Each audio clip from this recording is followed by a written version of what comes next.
And those are the different licks that we can come out with in some of these arpeggios. Now, I've got one or two of my own here. So I want to go back to the screen here, the screen share, and show you exactly what I've got here. I've kind of already talked about the electric bluegrass guitar, so I'm just going to go ahead and check mark that. As a matter of fact, since I've done these already, I'm going to go ahead and check mark these, that I talked about these. That drop D arpeggios is included, pizza tapes, we went over that one, talked about Devlin. Just finished the signature licks and the Shenandoah arps. The decision at Glady Fork, basically that's the same thing. Let me go back to standard tuning here.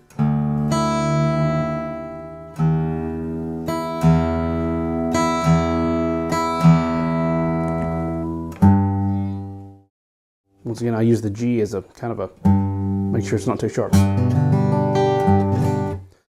And as far as the Bryan Sutton one goes, the decision at Glady Fork is very similar to one that I have of my own, and that's basically called Bluer Shade of Green. It's a song that I did on an album when I was with a group called Wilder Mountain, and that was also the name of the album, so that was the title track. There's this little lick that I do, and it's very similar to this decision at Glady Fork that Bryan Sutton does at the beginning of his Bluegrass Guitar Secrets to Successful Plat Picking DVD from Homespun. Let me just play the whole solo for you, and you get an idea of what it sounds like.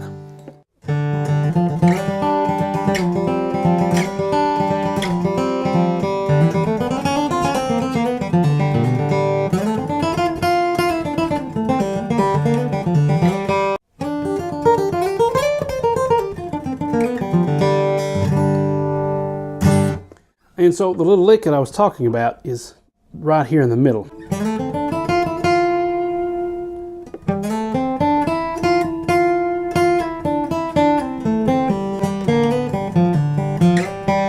Okay, so it's something around kind of like that.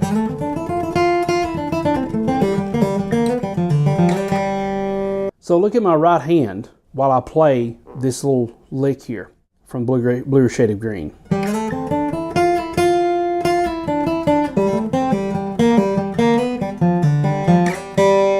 A little bit faster.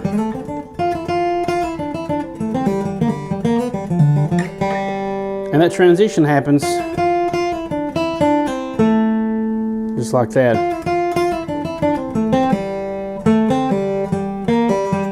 We do it twice here. Okay. So that is one of my personal licks, and that's, I think of, once again, this arpeggio shape of that B minor. And once again, that sounds very similar to the bluegrass, the everywhere lick that Tony Rice uses.